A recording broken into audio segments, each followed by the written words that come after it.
This feels a lot more like an old classic-style LEGO Rocks 99 video. The kinds of commentaries that we would make in the summer of 2018, heading into 2019, and just sort of that earlier era of hockey discussion on this YouTube channel.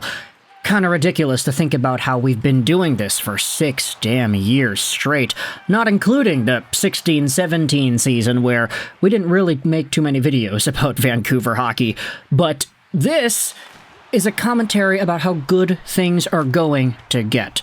No, we're not Jack Nicholson all up in here, but as good as it gets is not as good as it is, because man, oh man, do Vancouver Canucks fans have more to be excited for. Today, we are talking about BU.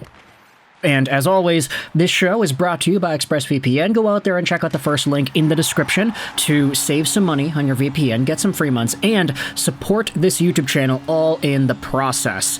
Today we're talking about BU because yesterday the Boston University Terriers ended up defeating the BC Eagles in the Beanpot to win the entire tournament. And it was pretty great for BU because they were ranked number 9th heading into the entire tournament. BC, Boston College, they were ranked number 1, and they ended up losing in this game yesterday. And one of the main aspects of why BU was able to take the lead and inevitably the victory was on the blue line. Take a look at the game-winning goal scored by none other than Cole Hudson. The puck is cleared out to the blue line by the BC players. And who is right there at the point to quickly intercept the puck and prevent it from leaving the zone?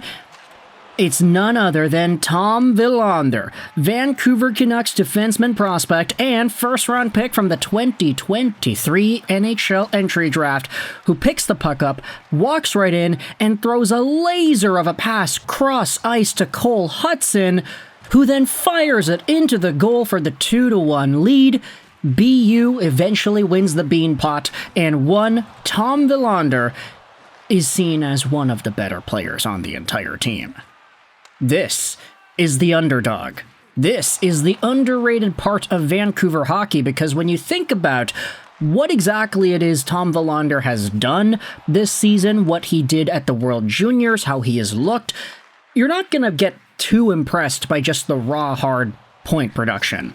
Willander is 20 years old, 6'1", 179, a right-handed defenseman, drafted by Vancouver in the 2023 NHL Draft. 11th overall, he was a player that was taken actually a little bit earlier than some projected him to be taken. He was ranked as low as number 37 by future considerations, but as high as number 8 by Craig Button. So a lot of variance here on Tom Willander as a prospect, but if you take a look at the points, okay, he's got 15 points in 25 games played. Actually, that should be a little bit higher now because of the Beanpot, but still, the production is roughly in line with what he had done last year. 25 points in 38 games for BU. Last year, he had 3 points in 7 games at the World Juniors. This year, he had 5 points in 7 games. So, slight increase in point production, but if you take a look at just what he has been able to accomplish and some of the extra discourse about this guy, Tom Willander is a player whose overall defensive impact, dynamism, and skill set is a lot more impressive than just the numbers would indicate. Like this. This was a tweet made by Cam Robinson a month ago during the World Juniors. My hot take through 4 games here is that despite not having all of the points like Axel Sandin Pellikka, Tom Willander has been Sweden's top D-man. He's been excellent defensively. And this has been the most elusive and creative offensively I have seen from him. Promising stuff. And so, when you think about it, you also have to float around some of the other talking points that people like Craig Button had, for example. If you look at Button and all of the discussion he brought up about Tom Willander over the years, the one comparison that Button loves to bring up when it comes to Tom Willander is Boston Bruins defenseman Charlie McAvoy, who in his own right happens to be a number 1, number 2 defender in the National Hockey League, and a guy who definitely is a pillar of that Boston Bruins D-core.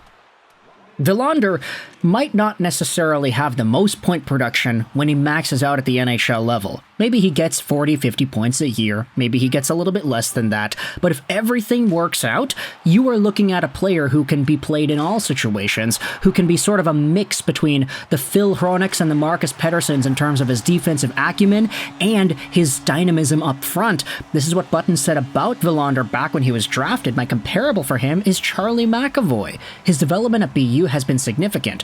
I don't see 4 better defensemen in Sweden for the World Juniors than Tom. And the best part about it is, when you look at just the individual examples of guys that happen to be compared here, Charlie McAvoy is easy to go out there and discuss because, he's a good player in the NHL right now. When McAvoy played in Boston University, he didn't really produce the lights out either. He had 26 points in 38 games played, and then he made the Boston Bruins the next season, getting 32 points in 63 games played with the Bees. There is very legitimate reason to believe that Tom Willander has that potential to maybe making the jump to the NHL quicker than you might imagine. This is a guy who's already playing very poised, defensively minded, offensively dynamic hockey, and for Vancouver, when you think about their D-core, it's actually looking pretty good already, and that's without Quinn Hughes, Hronek, Myers, Carson Soucy on the right side, Pettersson, and Derek Forbort on the left side. This core has been really good, and a lot of people will say, hey, it's because they got rid of Desharnais. It's because they're not playing Juleson. Okay, fair. Those guys, kind of trash. These guys that are on the team right now, from DPD to MP3 to even Tyler Myers, they've all stepped up their game. And when you think about Quinn Hughes coming back, if you just do a cut and paste switcheroo of Derek Forbort for Quinn, imagine Quinn Myers, Marcus Pettersson, Phil Hronek, Elias Pettersson, and Soucy. That is a really strong D-core, but it's not even just that, because if you wanted to swap out a Carson Soucy, maybe trade him away because there have already been rumors about him getting traded, and then just bring in Tom Willander from BU, a guy who, next season as a rookie, if he's given a top role, there's reason to believe that he could get 15 to 20 points next season as a 21-year-old guy. This player is already super utilized in the Boston University system. He was great at the World Juniors. He has been arguably better than Axel Sandin Pellikka overall, not necessarily point production-wise, but overall. And now it's like, okay, the Canucks went from a D-core that even with Quinn Hughes was playing so shakily because Soucy Myers sucked as a pairing, Phil Hronek was out, Noah Juleson was playing all this time, Desharnais was in there, and Forbort wasn't good enough to carry Desharnais into being a better defenseman. Erik Brannstrom was there, wasn't really the best either. He could move the puck, but was he really an impact needle mover? I'm not really too sure. You go from that to this. Add in 2 Petterssons, reduce Carson Soucy's role, give Myers a lot more confidence and pizzazz, add Philip Hronek back, and even Quinn Hughes, you take him out, they're still winning games. Now it's like, okay, add in Tom Willander, and you might have the best D-core in the gosh darn Pacific Division. Just in terms of the quality of how they play. Not necessarily the star power, like we get it, Marcus Pettersson not the flashiest name out there, but damn is he good. Elias Pettersson, yeah, he has a really popular name in the NHL, but not necessarily somebody who has all the fanfare and the reputation behind it. If you just look at how this team plays, I mean, is there room for a Tom Willander? A Charlie McAvoy light, if you will. And by the time Willander is 24, 25 years old, he might be as good as Charlie McAvoy right now. Who really knows? This is why Carson Soucy is all of a sudden expendable. And it's one of these things where it's like, okay, it might not be ideal to just trade away a bunch of guys that you don't necessarily need anymore because, we're going to expect a college guy to come over to our team and replace him right away. That might not be the most realistic way to do it because it's like, okay, if somebody gets injured, then you want to have the extra name available for you. But at the same time, it's like, hey, Carson Soucy is making a decent amount of money. If you're able to get quality play out of somebody who's not making that money because Tom Willander is going to be on an ELC, why not explore that trade idea? Why not get rid of Soucy and really put all of your chips into these young guys if you believe that they are good enough to do that? Tom Willander, just in case you needed some of the dates here, this was posted about on Twitter. Take a look at this. So Dave Hall posted this 8 hours ago, or yesterday. Tons of fair questions regarding Tom Willander's timeline and schedule with BU. The final regular season game for this Vancouver Canucks prospect is March 8th, and the Frozen Four championship games are April 10th and April 12th.